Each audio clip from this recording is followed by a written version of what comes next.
And so I would like to ask you about contentment. And Okay. or there's other words that I'll use to describe it because earlier in the conversation, you referenced a state of being Mhm. that is not numb to feeling and is not Mm. numb to experience, but rather is inclusive of it, but also has no desire, does not need to experience anything other than what is.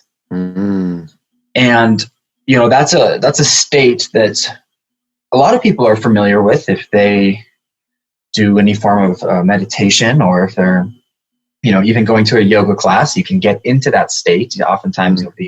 you'll be kind of delivered that state. Right. But what is that space in terms of how do you access it, and what is it good for? Mhm. Okay. Uh,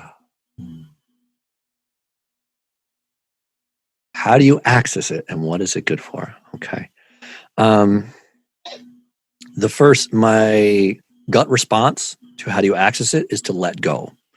And that means to let go of all. Let go of all things, all desire, all fear, all conceptual ideas. Because even when I'm in a state where I'm at peace, in meditation or something like that, and I don't have the desire to do anything, I don't have the fear of anything upcoming. I often my mind might still, when it gets in that state, it can be a really fruitful, creative space. So all kinds of beautiful ideas will occur to me, and then I'll kind of grab onto one and go with it and chase it and be like, oh, what's this? Okay, that's a beautiful idea. What could I do with that? And then I'll I'll feel what it's like to have like an epiphany over and over. Like I'll get one and then I'm like, oh, that was amazing. But I'll find that sometimes these ideas can be so beautiful or joyful that I'm like, oh, that was so nice. I want more of that. and then I'll get to a point where I'm like, oh, look at me. I'm wanting the idea even more. Like even though everything's great right now and I'm being served, like I'm like just downloading all these amazing concepts and ideas. Um, I find myself getting so enamored with them that I just want them to keep coming. So then when I recognize that tendency within myself, another voice will come in and say, well, why do you even want ideas? Just let go of concepts, let go of ideas, let go of form. And that's one thing I always come back to is the formlessness. That's the idea of that space. It's the formlessness. You are not necessarily feeling your body in the sense that you're feeling your body as something separate, but you still have an awareness of your body, but you also have an awareness of all that is around you as well. You are aware that you are part of the air. You are aware that you are part of the wood that builds your house. You are aware that you are part of the atmosphere beyond that, and then the space and the galaxies and everything that is. And that space is honestly like the best word probably to describe it right now is space. There's no focal point. Okay. What we are is a point of awareness, and we're always pointed on to something. Right now, my awareness is pointed on to my thoughts and my speech.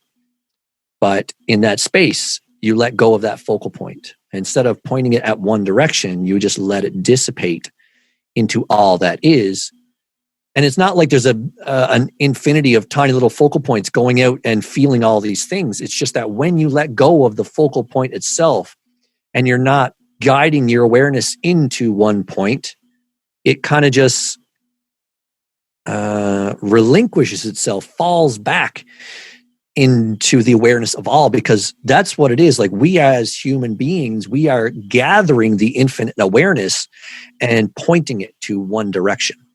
So by stopping the pointing and stopping the need for understanding, the need for concepts, ideas, feelings, whatever it is, when you drop all those necessities, then you just fall back into the complete awareness of just being itself. And in that state of being is where you feel what is best described as peace or equanimity or contentment or fulfillment, even though all those words have their own connotations, and I would consider them lacking in some way. Because this experience truly is ineffable. As a word I learned a few years ago, and I keep referring back to it because it just means something that cannot be described, cannot be put into words. So it's kind of like a contradictory word because it's a word that's describing something that isn't describable. So that is that space. That how you access it is you let go of all. You realize that you are just love, and you are just being, and you are just. Like I said, there's no word to describe what you actually are. It is just what is. So by relinquishing the need to focus on one point or even 5 points, like, you can, right now I'm aware of my body. I'm aware of my speech. I'm aware of the light that's coming in and showing showing me the picture of you. I'm aware of the sound in my ears. I'm aware of a lot of things right now. But when I practice meditation, I let go of all awareness. But in let going of all of focal awareness, I come back to the awareness of all that is at once as a whole.